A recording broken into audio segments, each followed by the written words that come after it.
Hello, how is everyone today? I am Jennifer Longmore. If you are new to my world, I am the CEO of Soul Journeys, which is the number one Akashic Record training school in the world, and also the CEO of the Podcast Connector, which is the premier booking agency for experts and thought leaders in the world. So, welcome.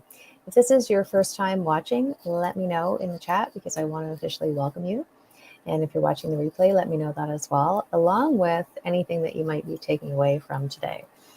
So today I want to dive in really quickly and talk about pricing. So tomorrow we have a Sacred Anatomy of Pricing workshop. I'm going to pop the link to that in the comments. We have a ton of people signing up because people struggle with pricing. They struggle with the energetics of it. They struggle with the mindset of it. They struggle with the sort of tactical things around pricing.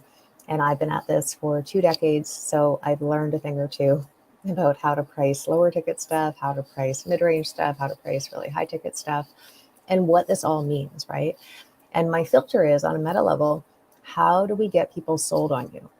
That's always my thing. There's two main things that I do in my business to get here, to be able to have an 8-figure company. One of them is borrowing other people's stages, right? Podcasts, in-person stages, virtual stages, and so on, and strategic partnership. But really above and beyond that, it's about positioning. So if I know how to position myself well, and I know how to be really clear on what we do and what we don't do, it actually makes it a lot easier for people to buy from me, right? They're already sold on me. So that's the first thing. How do we get people sold on you so that the pricing conversation isn't maybe what you're used to, a back and forth email ping pong, or yeah, buts, or what about, or can I also have this, or can you discount me here, or can you charge me in this currency instead? The pricing matches your energetics so well that it's just about how can I pay you? I want to work with you. I feel that you're going to help me create X, and how quickly can I pay you? So with our pricing, it says a lot about us, right? And I'm sure you've had this experience too, where maybe someone was positioned a certain way on, in the marketplace, and then you went to their website and you're like, oh, they're only charging $100 an hour. That doesn't really compute. It says a lot about that person, right? Like, do they not? It doesn't mean it's true, but in the absence of information, our brain will fill in the gaps. Is this person a novice?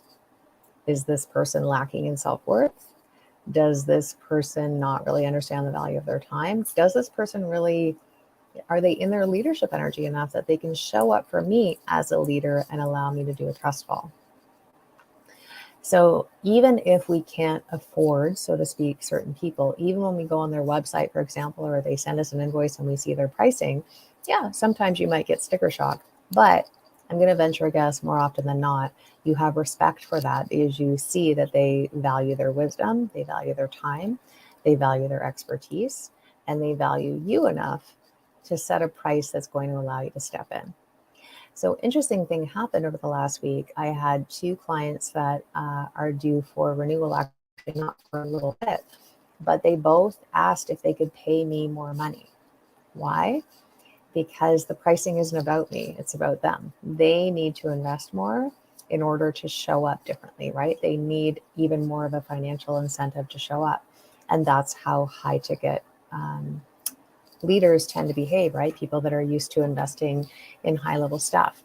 I do the same thing. If something's not enough money, I'll either ask the person to charge me more, or I just can't do business with them because the pricing is about me. The pricing gives me the gulp factor. The pricing allows me to decide, am I going to show up for myself? Am I really willing to put all of my nonsense behind, right? And really put a price on what I want and actually go for it, right? Instead of staying in the weeds or staying in inertia or, chasing our tail or chasing squirrels or any of that kind of stuff. When we're charged enough, it forces us to go, ooh, oh, I better show up for myself. I keep saying I want this thing. I now have to put my money where my mouth is. So if someone's charging me $100 an hour, well, they won't be because I won't even hire them. I don't care what the service is. I can't do that. I need to work with people that are at the top of their game. So their pricing needs to reflect that they're at the top of their game. even if it gives me a bit of sticker shock, even if it makes me gulp and go, oh my God, then I still get to decide, is this a financial priority? I know I said I want this, but based on this value, is it truly a financial priority for me? So there's 4 different categories you're going to fall into with your pricing. One is the amateur. And most people are not going to hire an amateur. They're going to maybe give you business because they feel like, oh, you poor thing, you need the business, or I'm going to help you out. Whether they say it or not, and whether they're really aware of it or not, they're coming to you from an energy of, oh, this poor thing. I'm going to take pity on them. I'm going to give them some business because it's clear that they don't really value themselves enough. The only other people that are hiring an amateur are price shoppers. People that want results, but they only want to pay $10 an hour, essentially, right, to get results. So when you're pricing like an amateur, you're going to have to work. And my goal here, by the way, is to help you not work hard, to have people sold on you, to have this be easy, to have making more money be easy, and to have client attraction be way easier. So you actually have to work way harder the less you charge, because people just aren't going to take you seriously. You have to put way more energy into educating the marketplace about who you are, how you can help them, why you're the best person to help them. And so if you're going to go to all of that, why not place a value on the thing that you claim that you're an expert at, right? The next category you might fall in is the follower, the person that completely undercharges and kind of just does what everyone else is doing. Right? They charge enough, but they're always going to attract people that are lollygagging. People that, if we consider the penthouse, they're not operating from the penthouse. They're either stuck in the lobby on one of the lower floors, or they're in the lobby, right? You're going to have to be doing a lot of convincing, begging. Let me, reiterate, you're going to have to be doing lengthy sales pages and sales calls and all of that kind of stuff, because you're going to attract someone that isn't all that serious. They're either pre-contemplative, like meaning they don't even know if they truly want to change this, or they're contemplating whether they want to change it.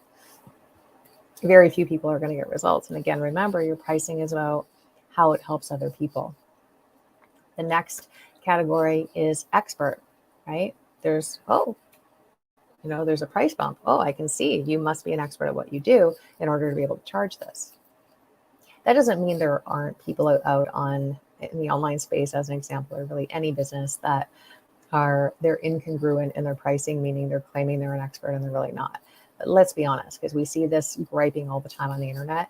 It's probably 0.001% of true frauds in the online space that are claiming to do this. Like, everyone is well-intended. Maybe people don't always get it right, but the people that actually go out of their way to try and essentially steal your money by claiming they're someone they're not, it's such a small percentage. So if you're seeing that kind of rhetoric on the internet, I'm going to really invite you to ignore that. And if you're propagating that kind of rhetoric, rise up. That's not leadership energy, right? We don't need to be calling out that kind of stuff. We don't need to be infusing that. You and I both know that actually the majority of people in the online space, particularly the personal development space, are doing their best. Again, they're going to have hiccups. I have them too, right? But most people wake up every day going, how can I do my best today? How can I help people? So that aside, if you're an expert, it's going to show in your pricing, right? We pay more for expertise. We understand the value. We understand that that person has spent time, money, and energy and a ton of sweat equity building that expertise, right? So what's the value of that? If we want to just, coast, then we're going to hire an amateur or a follower. And then we have authority. That is the go-to person, or one of the go-to people in the industry.